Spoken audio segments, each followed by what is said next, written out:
এটা লাইভ করছেন না? জি, এটা লাইভ করে বিক্রি করছেন? লাইভ করি, এটা আমরা ভিডিও করছি। কি এটা ভিডিওতে কি বলছিলেন?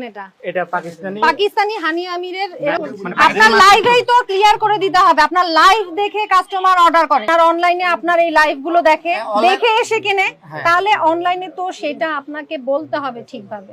আপনারা এই অনলাইনে ফেসবুক পেজে এই যে এটা যখন এই ড্রেসটা যখন আসছে, এটা প্রতিটা পেজে এইভাবে দিয়ে কাস্টমারদের প্রতারিত করছেন। নিম্নমানের কাপড়টার কোয়ালিটি খারাপ, তারপর আমাদের এখানে অভিযোগ যাচ্ছে আপনারা ঠিকানা দিচ্ছেন না, আপনাদেরকে খুঁজে পাচ্ছেন, আপনারা তাদের নাম্বার ব্লক করছেন। আপনাদের ঠিকানা দেয়া আছে কি? এটাই আছে। আমার তো পেজ অনেকগুলোই আছে পাইকারি বাজারে। অনেকগুলি পেজ না? হ্যাঁ, অনেকগুলোই। নারায়ণগঞ্জে আছে? না, নারায়ণগঞ্জে ঠিকানা আমাদের মেইন বিজনেসটা এখানে পরিচালিত করা হয়, কিন্তু আমাদের পেজ অনেকগুলোই আছে। সবগুলো পেজে ঠিকানা দেখান। কি কি পেজ ঠিকানা আমি দেয়া আছে? আপনাকে দেখাচ্ছি, আর সবগুলো পেজের আমি লোকেশন দেখাই দিই। আমার এগুলো পেজ প্রিমিয়াম পাঞ্জাবি পাইকারি। এটা কি নাম? পাইকারি অনলাইন বাজার, ঢাকা নিউ মার্কেট। তারপর আচ্ছা, ঠিকানাটা কই? কোন নাম? ঠিকানা একটু কই? দেখি, ওটা একটু ওপেন করুন।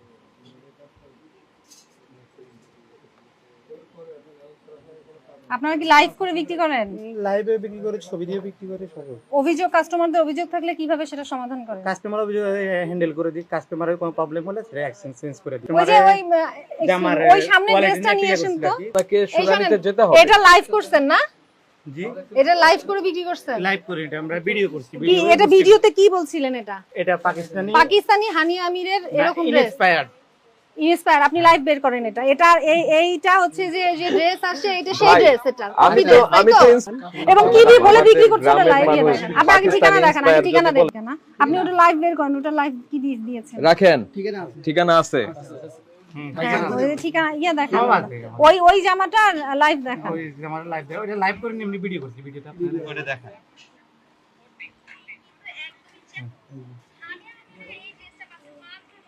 হানিয়া আমিরের এই ড্রেসটা পাচ্ছেন, এই যে ইয়েটা বলছেন। হ্যাঁ জি, এটাই। কেন এটা ওই ড্রেসটা? আপনারা শুনেন, কপি ড্রেস বিক্রি করছেন, তো বলছেনই না আপনি। এখানে কি বলছেন বলেন, শুরু থেকে আবারও দেন। আপনার লাইভেই তো ক্লিয়ার করে দিতে হবে। আপনার লাইভ দেখে কাস্টমার অর্ডার করে। ভাই, আপনার নাম কি? আমার ইমরাজ। ইমরাজ। তো ইমরাজ সাহেব, আপনি বললেন, এটা একটু বন্ধ করেন, আমি বলতেছি যে আমাদের এখানে গিয়েছিলেন, আপনার ফাইন হয় নাই। তার মানে অপরাধ প্রমাণিত না হলে আপনার ফাইন হবে না। ভোক্তা অধিকার সংরক্ষণ অধিদপ্তর তাই করে। তা এখন কথা হচ্ছে, এখানে তো আপনার অপরাধ প্রমাণিত হচ্ছে।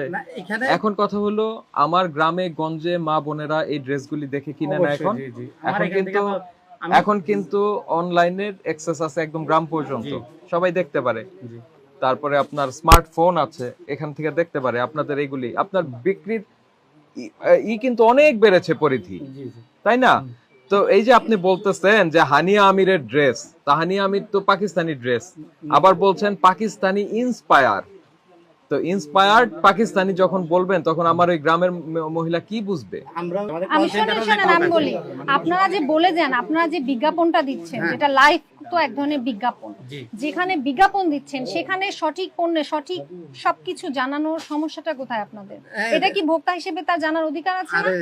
আপনি যদি লাইভটা ঠিকভাবে করে যে না এটা এই কাপড়ের, বাংলাদেশে প্রস্তুত, সেইভাবে তৈরি বলে যদি বলতে পারেন যে ডিজাইনটা ওটা কপি করা হয়েছে, তাহলে সমস্যা কি হয়েছে? পাইকারি এসে কিনে কিভাবে? আপনার অনলাইনে আপনার এই লাইভ গুলো দেখে এসে কিনে, তাহলে অনলাইনে তো সেটা আপনাকে বলতে হবে ঠিকভাবে।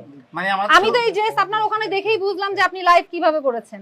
কেন? কারণ আপনারা এই অনলাইনে ফেসবুক পেজে এই যে এটা যখন এই ড্রেসটা যখন আসছে, এটা প্রতিটা পেজে এভাবে দিয়ে কাস্টমারদের প্রতারিত করছেন। নিম্নমানের কাপড়টার কোয়ালিটি খারাপ, তারপর আমাদের এখানে অভিযোগ যাচ্ছে আপনারা ঠিকানা দিচ্ছেন না, আপনাদেরকে খুঁজে পাচ্ছেন, আপনারা তাদের নাম্বার ব্লক করছেন।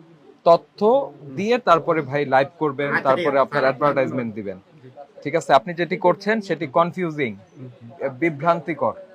হ্যাঁ, যে মানুষরা আপনার বিভ্রান্ত হয়ে প্রলুব্ধ হয়ে কিনবে, কেনার পরে বাসায় যাওয়ার পরে দেখবে হায় হায়, এটা তো আসলে আমাদের বাংলাদেশি ড্রেস, এটা তো পাকিস্তানি না। আপনারা বিজ্ঞাপনটাই দিচ্ছেন চটকদার ভাবে, যাতে আকৃষ্ট হয় ভোক্তারা। এই যে কেন এটা, কারণ ওই ড্রেসটা অনেক ইয়ে হয়েছে, আপনাদের এক কথা ভাইরাল হয়েছে, এই কারণে আপনারা একটা বিজ্ঞাপন দিয়েছেন যে এটা পাকিস্তানি, এই ড্রেস অল্প দামে পাচ্ছেন, কিন্তু সেই ড্রেস না তো, পাকিস্তানি না। আপনি বলেন আমার বাংলাদেশি প্রোডাক্ট, এই কথা বলে বিক্রি করেন। আপনি এটা বলেননি তো। এটা আপনার লাইভে নাই, আপনি শুধু আপনি একবারও বলেননি এটা বাংলাদেশে বানাইছে। এখন থেকে বাংলাদেশি যেটা পণ্য তৈরি হচ্ছে সেটা বলে নিবেন এটা বাংলাদেশে তৈরি, কিন্তু এটা পাকিস্তানের এই ডিজাইনটাকে কপি করা হয়েছে। যদি কাস্টমার নেয় এখানে বাংলাদেশ তৈরি সেটা জেনে নিবে, কিন্তু পাকিস্তানি পণ্য বলে আপনারা বাংলাদেশি পণ্য দিবেন এটা হবে না। এভাবে